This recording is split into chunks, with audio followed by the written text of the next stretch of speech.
यहां तक हमारे शास्त्रों में लिखा है कि जवान होने के बाद, ध्यान से सुनिएगा, सुखदेव जी परीक्षित जी से कह रहे हैं अपनी इंद्रियों को बस में करना बहुत बड़ी बात है। 7 दिन में मरने वाले को, बहुत ध्यान से सुनना, हमारी बात को नहीं, ये वेद व्यास जी की बात है, हमारी बात नहीं है, ध्यान से सुनिएगा। शास्त्र में जो लिखा हम तो आपको वही बताएंगे। आसन को जीतिए, प्राणायाम करिए, अपना संग अच्छा रखिए और अपनी इंद्रियों को अपने कंट्रोल में रखिए। पहली बात क्या करना है? अपनी इंद्रियों को अपने, मेरी मां, संसार में आपके बंधन का कारण कोई आपका पड़ोसी नहीं हुआ। आप यदि अभी तक कथा से वंचित हैं तो आपका कोई अगल बगल वाला नहीं है, आपके स्वयं के, आपके पुण्य और आपके अपने कर्म, अच्छे पुण्यों से, पूर्वजों की कृपा से भागवत की कथा मिलती है। बहुत ध्यान से सुनिएगा। हमने बहुतों को जीवन में देखा है, मेरे माई बाप, बहुत ध्यान से सुनना, जो भगवान को जीवन भर नहीं माने, हर जगह दत्त ठिबोली करते रहे, खीसी फाड़ी करते रहे, 32 दांत कहीं भी फैला देते रहे, बुढ़ापे काल में हमने उनकी दुर्दशा देखी।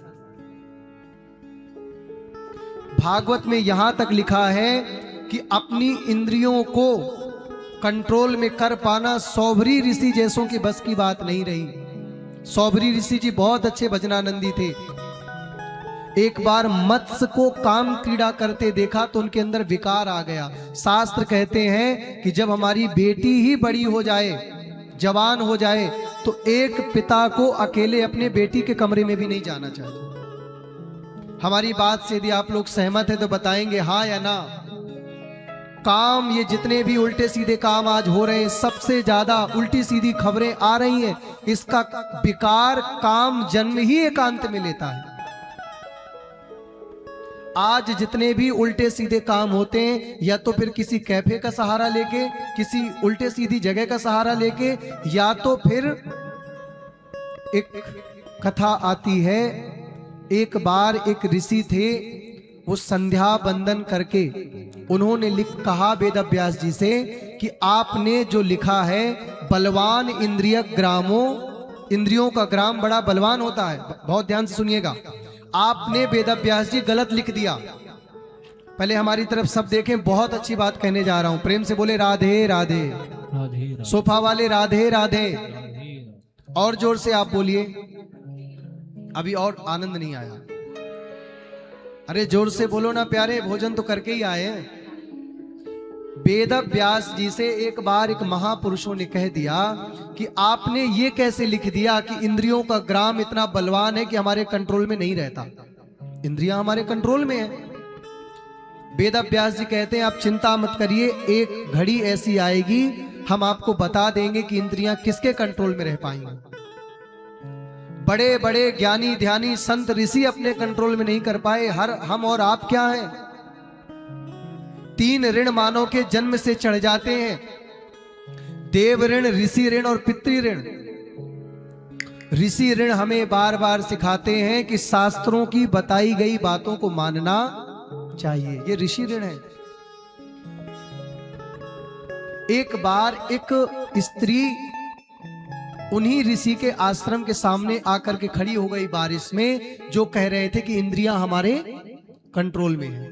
बहुत ध्यान से सुनते चलिएगा, बोल रहे थे इंद्रियां हमारे कंट्रोल में है। अब जब स्त्री का पूरा शरीर, पूरा अंग बारिश से भीगा, बहुत ध्यान से सुनिएगा, और संध्या वंदन करके वो ऋषि अपने संध्या का जल डालने के लिए बाहर आए, और जब उस स्त्री पर उनकी दृष्टि पड़ी तो वो देख करके उनके मन में काम आ गया, विकार आ गया। काम हमेशा नेत्रों से प्रवेश करता है, या तो सुन के या तो देख के। अब उन्होंने जब देखा तो दया भी आई, तो कहते बेटी देखो विकार तो मेरे मन में आ गया, लेकिन तुम कुटिया के अंदर चली जाओ, मैं कितना भी खटखटाऊं लेकिन तुम गेट मत खोलना, कितना भी मैं तुम्हें दरवाजा खटखटाऊं। आप लोग सुन रहे हैं ना पीछे वाले सब? बात स्पष्ट समझ में आ रही? नहीं तो दोबारा कहूं, स्पष्ट हो गई? वो ऋषि के मन में काम विकार आ गया। बोले कितना भी मैं दरवाजा खटखटाऊं लेकिन तुम दरवाजा नहीं खोलना। बताया नहीं कि काम आ गया, लेकिन उन्होंने जब ये बात कहा कि दरवाजा नहीं खोलना, तो इसका मतलब कि उनके मन में कोई विकार आ गया। अब जो उन्होंने देखा, रात्रि जैसे चढ़ी 12 बजे, तो वही बातें उनके दिमाग में घूमने लगी, ऐसे ऐसे ऐसे। अब तो भैया लगे दरवाजा पीटने, लगे दरवाजा पीटने। जब उस कन्या ने दरवाजा नहीं खोला तो भैया ऊपर वृक्ष में चढ़ के कूद गए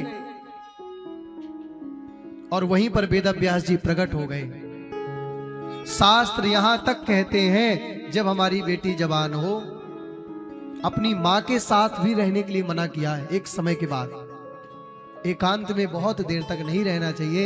एकांत में जवान अवस्था के बाद हमारी इंद्रियां कभी भी बहक सकती हैं। इसलिए यहां पर सुखदेव जी कहते हैं कि अपनी इंद्रियों को बहुत कंट्रोल में रखना चाहिए। राजा परीक्षित, देखना इंद्रियों के न घोड़े भगे, इनमें हर दम ये संयम के घोड़े पड़े। अपने रथ को सुमार्ग लगाते चलो, मुख से कृष्ण गोविंद गाते चलो। श्री कृष्ण गोविंद गाते चलो। कई बार कथा सुनने के बाद लोगों का मन नहीं लगता, मन भटक जाता है। घड़ी हमारी कह देती कि हम 7 बज गया। कितना बज गया?